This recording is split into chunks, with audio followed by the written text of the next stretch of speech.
सी बच्चा जब first time school में आता है वो 100% तो रोएगा ही ना। फर्स्ट डे जब वो पेरेंट्स के साथ आएगा ना वो पागल हो जाएगा, ये स्विंग्स, ये खिलौने, मज़ा आ गया, घर में तो ये सब मिलता नहीं है, क्या बढ़िया माहौल है, हैं? और उसके बाद ना 2-3 दिन में वो यूज्ड हो जाएगा, बोले ये तो सेम चीज़ है यार, every day I am seeing, I am playing, I am this that. फिर देन द चाइल्ड में स्टार्ट क्राइंग, या even on the second day if the child finds कि मेरे माँ बाप नहीं है, पेरेंट्स नहीं है साथ में, द चाइल्ड कैन क्राई। तो वो एक नॉर्मल टेंडेंसी होती है बच्चों की कि वो रोएंगे ही, बट रो के ना थोड़े टाइम बाद अडेप्ट हो जाएंगे वो, that is okay, that is a normal routine.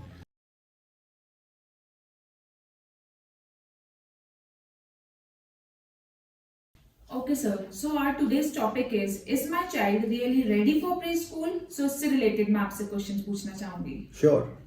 Okay. So Captain Mahindra, at what age is a child truly ready for preschool?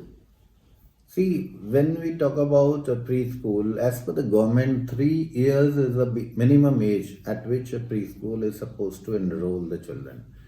But we have seen that at times, even after 2 years, the children become ready to go to school because the brain development takes place between age 0 to 6 years, is like 80-85% of the brain development takes place.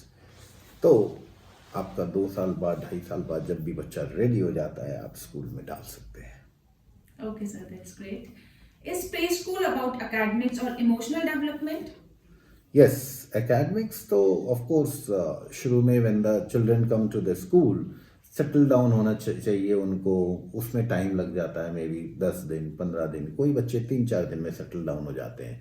और फिर उसके बाद once they settle down, फिर उनकी motor skills के ऊपर काम होता है, gross motor skills like understanding the command, sit down, stand up, run, jump, ये इसके ऊपर। एंड फिर academic comes later on when the child is going to nursery class और अदर क्लासेस, वहाँ पे उनकी ओरल स्किल्स, फिर रिटन स्किल्स जिसमें फाइन मोटर स्किल्स डेवलप होती हैं, तो उसके ऊपर काम होता है। Thank you. What signs should parents look for before admitting a child? When you want to admit your child, पहले तो ये देखो कि आपका बच्चा जो है, is the child toilet trained और नॉट, मतलब सुसु पॉटी वगैरह वो बता देता है टाइमली, मॉर्निंग में उसका एक रूटीन है जिसमें वो फ्रेशन अप हो जाता है टू गो टू स्कूल। ठीक है, उसके बाद ये देखो कि is the child able to walk easily, able to communicate little bit. तो ये सारी चीज़ें आप देख लो। उसके बाद देन वेंस यू सी कि नहीं, the child is able to communicate, बात भी कर सकता है, थोड़ा चल फिर भी सकता है, then you can think of कि अब now the development has started and we can concentrate on fine motor skills या ग्रॉस मोटर स्किल्स। उसके ऊपर फिर आप सोच सकते हो उसको स्कूल में डालने की। How do preschools support children who cry or feel anxious? सी बच्चा जब फर्स्ट टाइम स्कूल में आता है वो 100% तो रोएगा ही ना। फर्स्ट डे जब वो पेरेंट्स के साथ आएगा ना वो पागल हो जाएगा, ये स्विंग्स, ये खिलौने, मज़ा आ गया, घर में तो ये सब मिलता नहीं है, क्या बढ़िया माहौल है, हैं? और उसके बाद ना 2-3 दिन में वो यूज्ड हो जाएगा, बोले ये तो सेम चीज़ है यार, every day I am seeing, I am playing, I am this that. फिर देन द चाइल्ड में स्टार्ट क्राइंग, या even on the second day if the child finds कि मेरे माँ बाप नहीं है, पेरेंट्स नहीं है साथ में, द चाइल्ड कैन क्राई। तो वो एक नॉर्मल टेंडेंसी होती है बच्चों की कि वो रोएंगे ही, बट रो के ना थोड़े टाइम बाद अडेप्ट हो जाएंगे वो, that is okay, that is a normal routine. तो उसकी वजह से घबराना नहीं चाहिए। एक सेटल डाउन पीरियड होता है जो कि बच्चों को देना चाहिए, and the parents should be patient enough कि भाई इतना तो टाइम लगेगा उनको सेटल डाउन होने में। Can starting early harm a child emotionally? I don't think so, क्योंकि देखो बच्चों को ना अब न्यूक्लियर फैमिलीज हो गई हैं घर में। If you see husband wife होते हैं, इवन ग्रैंड पेरेंट्स भी बहुत कम होते हैं, एंड बच्चों को एक साथ चाहिए होता है। Like as adult we need a company of our age category, ऐसे बच्चों को भी उनकी एज की कंपनी चाहिए होती है। और हम लोग जितना लेट करके उनको स्कूल में डालते हैं उतना हम डिप्राइव करते हैं उनको of their own age category. तो उनका जो बेस्ट डेवलपमेंट, कई बार मैंने देखा है जो बच्चे घर में खाना नहीं खाते हैं वो दूसरे बच्चों के साथ बैठ के very easily they start eating, they start finishing their tiffins, और घर वाले बोलते हैं ये मिल्क प्रोडक्ट्स नहीं खाता था, स्कूल आके तो उसने ये भी खाना शुरू कर दिया, वो भी खाना शुरू कर दिया। सो of course along with the children learn faster. What mistakes do parents make while choosing a preschool? कई बार ना पेरेंट्स क्या करते हैं, दे लुक फॉरवर्ड कि हमारे घर के पास कौन सा स्कूल है उसमें डाल देते हैं। फिर वो ये देखते हैं कि सस्ता कौन सा स्कूल है, पैसे कहाँ कम लगेंगे उसमें डाल देंगे, है ना। फिर कई बार वो देखते हैं कि मेरे फ्रेंड्स के बच्चे यहाँ जा रहे हैं और मैं यहाँ डाल देता हूँ। बट आई सजेस्ट कि अगर आपको ये लगता है कि आपके बच्चे की 80-85% ब्रेन का development during these critical years हो रहा है 0 to 6 ईयर्स, तो क्या आपको लगता है कि इसको लाइटली ले लेना चाहिए? मतलब हमें ये करना चाहिए कि अरे जहाँ भी बगल में जा रहा है वहीं डाल देते हैं, किधर भी डाल देते हैं, कम पैसे ले रहे हैं वहाँ डाल देते हैं। नो, यू शुड सी, हमारी एक 80 पॉइंट्स की चेकलिस्ट है कि where you should admit your child. मतलब आप वो सारे पॉइंट्स 80 पॉइंट्स चेक करो और फिर डिसाइड करो। तो इस चीज़ को लाइटली नहीं लेना चाहिए। ये तो बोर्ड एग्ज़ाम से भी ज़्यादा इम्पॉर्टेंट काम है कि आप किस प्री स्कूल में डाल रहे हो, क्योंकि अगर उसकी फाउंडेशन ठीक नहीं हुई बच्चे की तो बाद में जाके वो कंफ्यूज रहेगा, कॉन्फिडेंट नहीं होगा और बहुत सारी चीज़ें हैं जिसमें दिक्कतें आएंगी। तो आपको प्री स्कूल में तो बहुत ही ज़्यादा ज़रूरी है कि आप ध्यान से चूज़ करें, डिसाइड करें और फिर डालें।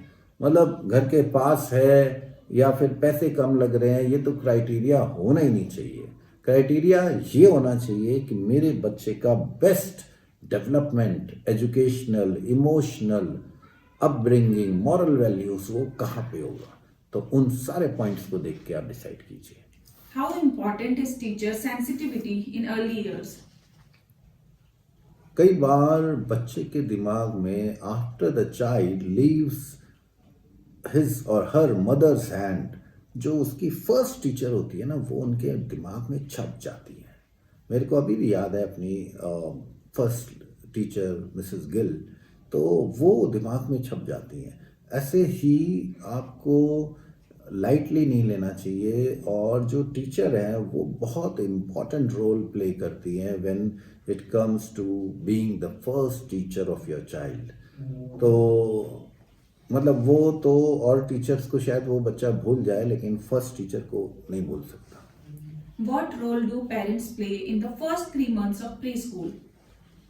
See, if a child is settling down in the preschool, तो कई बार ऐसा होगा कि बच्चा जो है वो जिद्दी होगा, बोलेगा मम्मी पापा को मैं रो ही रहा हूँ। कई बार पेरेंट्स ना स्कूल के बाहर खड़े रहेंगे कान लगा के, अरे मेरे बच्चे के रोने की आवाज़ आ रही है, लो जी, हैं। वो भागे भागे फिर ऑफिस में आ जाएंगे, मैम बच्चा तो रो रहा है। अरे रोने दो ना, कोई परेशानी नहीं है, 1 दिन 2 दिन 3 दिन वो सेटल डाउन हो जाएगा।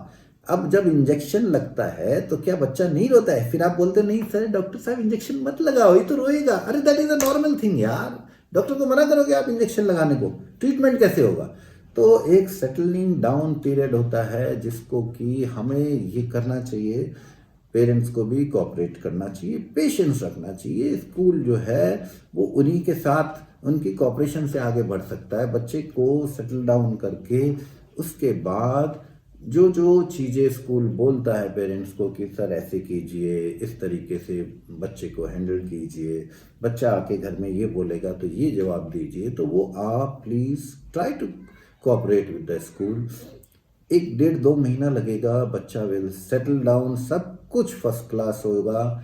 और शुरू में नॉर्मली हम लोग तो 1 घंटे के लिए बुलाते हैं, slowly we increase the time to 3 hours, 3.5 hours. लेकिन उस टाइम में पेरेंट्स को भी अपना कंट्रोल रखना चाहिए। कई पेरेंट्स बोलते हैं अरे हमें सीसीटीवी कैमरे का एक्सेस दे दो, हम देखना चाहते हैं। मतलब आप क्या चाह रहे हो? आपको बच्चे को कुछ पल के लिए अपने से अलग रखो। प्रॉब्लम ये होती है कि when the parents become so much possessive about their child, तो वहाँ प्रॉब्लम आ ही जाती है। वही सेम चीज़ जैसे हस्बैंड वाइफ के बीच में हो गई है। अगर रोक टोक हो जाए और इतने पोजेसिव हो जाए कि कहाँ जा रहे हैं, क्या कर रहे हैं, वो रिलेशंस खराब हो जाएंगे। ऐसे ही यहाँ पे जब अपब्रिंगिंग की बात आती है और बहुत पोजेसिव हो जाओ आप बच्चों को, ऐसे मत करो, डांटना मत, हैं ये करता है, इसका इस चीज़ का ख्याल रखना, इसका ये चीज़ का ख्याल रखना। No, let them be independent. अरे रेत में जाके खेलेगा तो वो गिरेगा भी, ठीक है, कोई बात नहीं, फिर उठ जाएगा, है वो दौड़ेगा, कुछ बच्चों के साथ और खेलेगा, कोई प्रॉब्लम नहीं है। We are built to learn in that way. और उसमें अगर हम बच्चे को मना कर देंगे कि बेटा नहीं करो, तो वो स्ट्रॉन्ग कैसे बनेगा? You have to give them a chance to be independent. खुद अगर वो खाना नहीं सीखेगा, हमेशा आप ही स्पून से खिलाते रहोगे, तो वो क्या करेगा? वो खाना ही नहीं सीख पाएगा। We have to leave them on their own. Thank you. How does Polykids ensure emotional safety? See, when we talk about the emotional safety part, मतलब कि बच्चों के अंदर ना अलग अलग तरह के इमोशंस होते हैं। जैसे कि उनको हंसने में भी मज़ा आता है, कार्टून लगा दो वो बहुत हंस भी जाएंगे, कोई सैड स्टोरी लगा दो तो बेचारे मायूस हो जाएंगे, टीचर ने डांट दिया तो रोने भी लग जाएंगे। तो ये सारा पार्ट्स ऑफ इमोशंस जो है ना, they are basically building up the character of a child. तो we ensure कि मतलब उनकी हर पार्ट में मेहनत हो। कोई बच्चे को हम बोलेंगे स्टेज पे आके कोई पोएम रिसाइट कर दो, वो उसकी कॉन्फिडेंस बिल्डिंग एबिलिटी होती है। मतलब कि दैट फियर, स्टेज फियर निकल जाता है बच्चे का। ऐसे ही कुछ ना कुछ और चीज़ें होती है। When we tell them to participate in fun games, team activity, तो उसमें क्या होता है, उनका एक बॉन्डिंग डेवलप होती है। तो इस तरह के सारे इमोशंस जो है ना, they all are developed through activity based learning methods, जो कि हमारे यहाँ पॉलीकिड्स में बहुत अच्छी तरीके से अडेप्ट किए जाते हैं। Your message to first-time parents who feel guilty sending their child to school. अगर कई बार पेरेंट्स ये सोचते हैं कि अरे, क्योंकि स्पेशली घर में दादा दादी नाना नानी होते हैं, वो कहते हैं अरे हमारे टाइम में बच्चा इतना छोटा कहाँ स्कूल जाता था, वो तो घर में ही खेला करता था। और फिर आप कहोगे अच्छा, और फिर आपने स्कूल में डाल दिया, आपके अंदर गिल्ट हो रही है, अरे भाई ये तो अभी बेचारा इतना छोटा बच्चा है, कैसे जाएगा स्कूल। अरे 6-6 महीने के बच्चे स्विमिंग करते हैं, आपने देखे होंगे वीडियोज़। तो आप तो उनकी एबिलिटी को सप्रेस कर रहे हो। चाइना में इफ़ दे वांट कि भाई इसको ओलंपिक्स के लिए ट्रेन करना है, 1.5-2 साल के बच्चे को उतार देते हैं वो कि इसकी ट्रेनिंग शुरू कर दो, इसको बाद में हमें ये बनाना है। तो आप उसको अंडर एस्टिमेट मत करो उनकी एबिलिटी को, क्योंकि उनकी एबिलिटी इतनी ज़्यादा है कि वो आप सोच भी नहीं सकते। Only thing is we should be supportive and not feel guilty कि भाई मैंने इतना छोटे को क्यों डाल दिया। यू शुड बी थिंकिंग अरे वाह मज़ा आ गया। अगर आपको लगता है, आपने देखा होगा कि 10 साल के बच्चे ने ग्रेजुएशन पास कर ली या पता नहीं कौन सी क्लास में चला गया, तो आपको खुशी होती है? आप सोचते हो अरे भाई कितना बर्डन हो गया, ये बच्चा बेचारा MSc की पढ़ाई पढ़ रहा है, इसके क्या हाल हो गए होंगे। अरे आपको ये सोचना चाहिए कि उसने अगर 10 ईयर्स की एज में ये सब अचीव कर लिया, तो 2-3 ईयर्स की एज में क्या कर रहा होगा वो। तो आप क्या चाहते हो, आपके बच्चे की वो एबिलिटीज़ शुरू से डेवलप होनी शुरू हो जाए, या आप सोच रहे हो कि वो चीज़ मैं क्लास मतलब 6 ईयर्स की एज में या 7 ईयर्स की एज में शुरू करूँगा? No, that's why the government has said कि अब pre school education is also a compulsory part of education, right? Thank you. Okay, thank you so much, sir, for your valuable time and kind words. Thank you.